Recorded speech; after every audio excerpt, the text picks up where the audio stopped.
BJP জিতলে বাংলাদেশ সীমান্তে কাঁটাতার থাকবে না। রাজ্যে এসআইআর আবহে এবার নতুন তত্ত্ব জগন্নাথ সরকারের। আমরা জিতলে কাঁটাতারের বেড়া রাখবো না, এক ছিল এক হয়ে যাবে।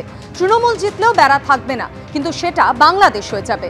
হুঙ্কার রানাঘাটের বিজেপি সাংসদ জগন্নাথ সরকারের। বাংলার মানুষকে নিয়ে ছেলে খেলা করছে বিজেপি, পাল্টা কুণাল ঘোষ। আমরা কথা দিচ্ছি যে এবার যদি আমরা জিতি, মাঝে বাংলাদেশের সঙ্গে কাঁটাতারের বেড়া আমরা রাখবো না, এক ছিল আগামী দিন এক হয়ে যাবে। ঠিক তেমনি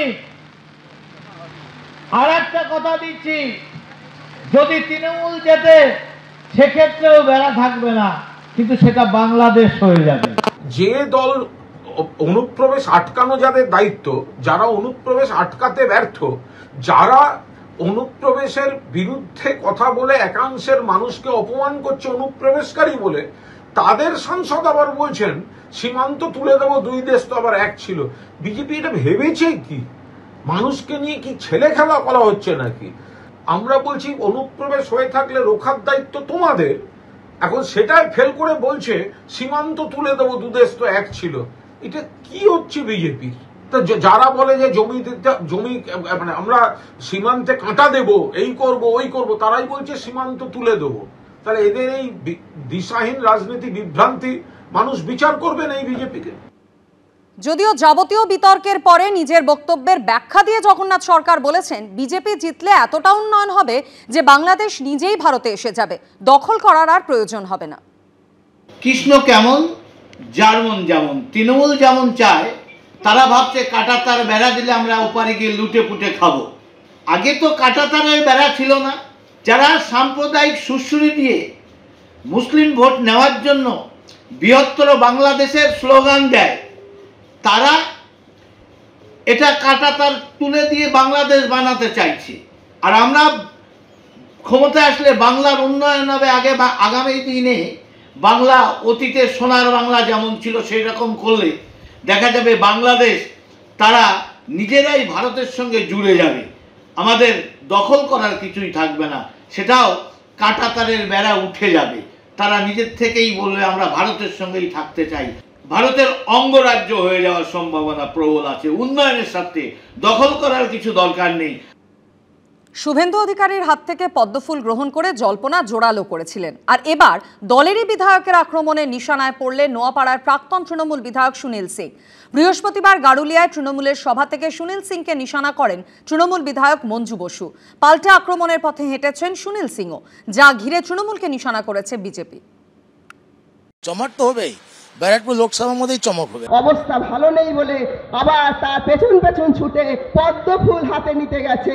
আমার নোয়াপাড়ায় এইরকম দ্বিচারিতা চলবে না। কখনো শুভেন্দু অধিকারীর হাত থেকে পদ্মফুল গ্রহণ, কখনো আবার দলেরই একাংশের বিরুদ্ধে বিস্ফোরক অভিযোগ করে জল্পনা তৈরি করেছেন নোয়াপাড়ার প্রাক্তন তৃণমূল বিধায়ক এবং অর্জুন সিংয়ের ভগ্নিপতি সুনীল সিং। এই প্রেক্ষাপটে তাকে নিশানা করলেন নোয়াপাড়ার বর্তমান তৃণমূল বিধায়ক। অবস্থা ভালো নেই বলে আবার তার পেছন পেছন ছুটে পদ্মফুল হাতে নিতে গেছে, উপহার দিতে গেছে। আপনারা তাকে চিহ্নিত করেন এবং তাকে সম্পূর্ণভাবে বয়কট করুন। একটা পায় এক ঘাটি জল খেতে হবে, একবার এখানে একবার ওখানে, সুবিধেবাদীর মতো এবং বহিরাগতদের মতো এইরকম ভাবে কাজ করা চলবে না।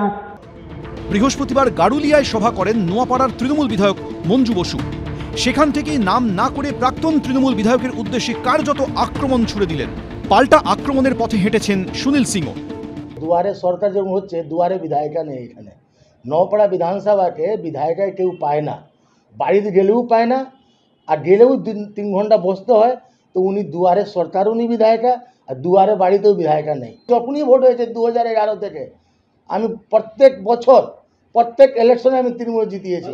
তার মানে এইটা নাকি আমি জিতিয়েছি, মমতা ব্যানার্জির আশীর্বাদ, আমাদের পরিশ্রম, আমাদের কর্মী পরিশ্রম জন্য আমরা তৃণমূল করে জিতিয়েছি।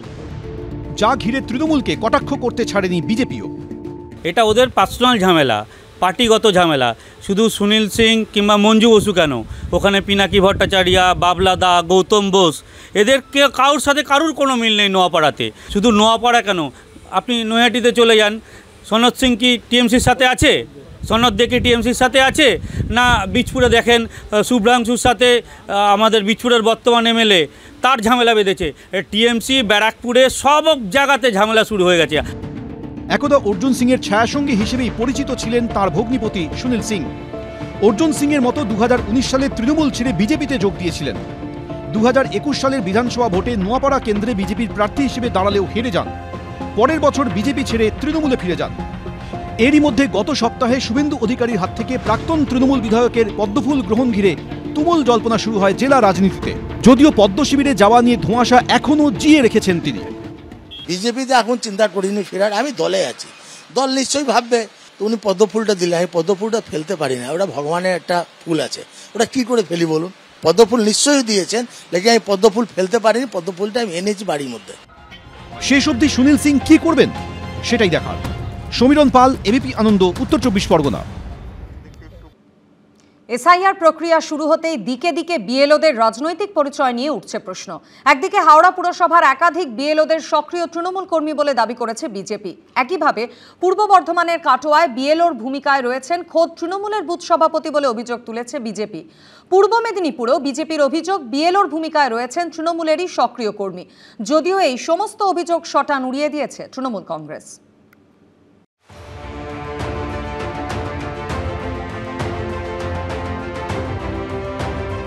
কখনো তৃণমূলের মিছিলে হাঁটছেন, কখনো দেওয়াল লিখছেন।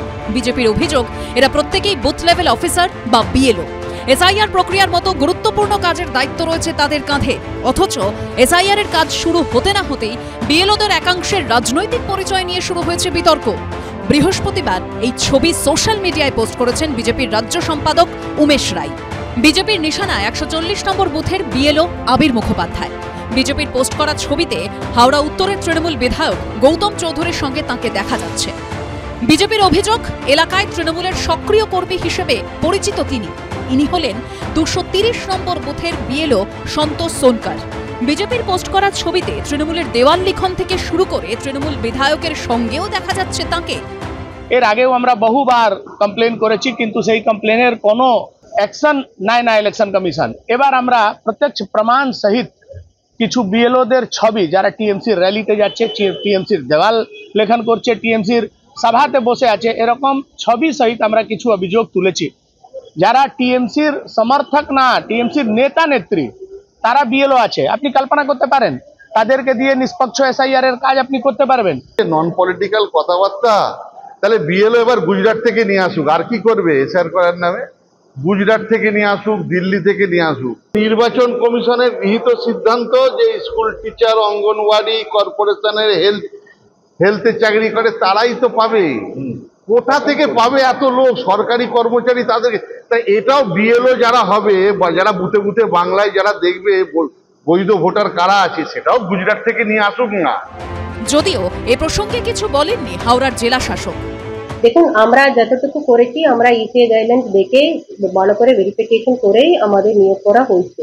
আমরা আজকেও বলেছি ওনাদের এরকম কিছু অভিযোগ থাকলে আমাদের নজরে নিয়ে আসতে, তারপরে যা চেঞ্জ করা না হলে যা অ্যাকশন নেওয়ার আমরা নেব। হাওড়ার পাশাপাশি পূর্ব বর্ধমানের কাটোয়াতেও একই অভিযোগ তুলেছে বিজেপি।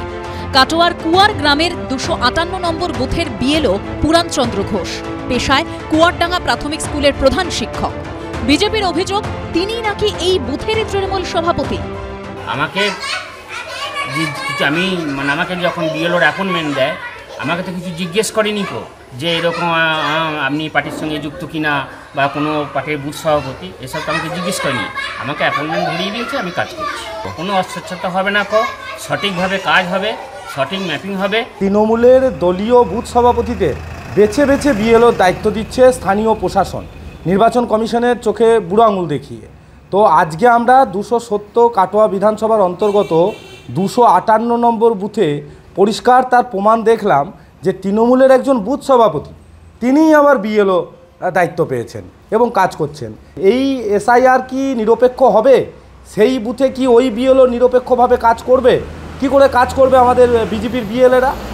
এই প্রসঙ্গে কাটোয়ার মহকুমা শাসক বলেন, বিষয়টি তদন্ত করে দেখা হচ্ছে।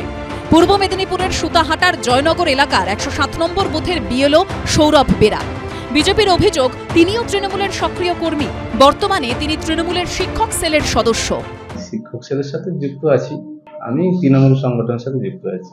এর আগেও তো আমি সংগঠনের সাথে যুক্ত ছিলাম। আমার কি কোনো নিরপেক্ষতার অভাব ওনারা লক্ষ্য করেছেন বা কোনো কমপ্লেন করেছেন? তাহলে আগে করেননি কেন? দলের যারা শিক্ষক সংগঠনের নেতা, আগে মানে বুথের সভাপতি ছিল, তাকেই সৌরভ বেরা, তিনি একটা স্কুল টিচার, তাকেই এখানে অফিসার নিয়োগ করা হয়েছে জয়নগর পশ্চিম বুথে।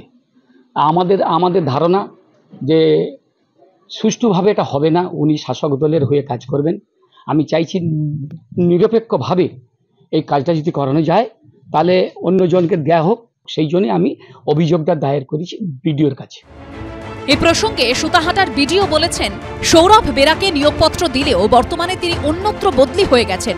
এ বিষয়ে যা বলার পরবর্তী ভিডিও বলবেন। সুনীত হালদার, বিজন চক্রবর্তী ও রানা দাসের রিপোর্ট, এবিপি আনন্দ।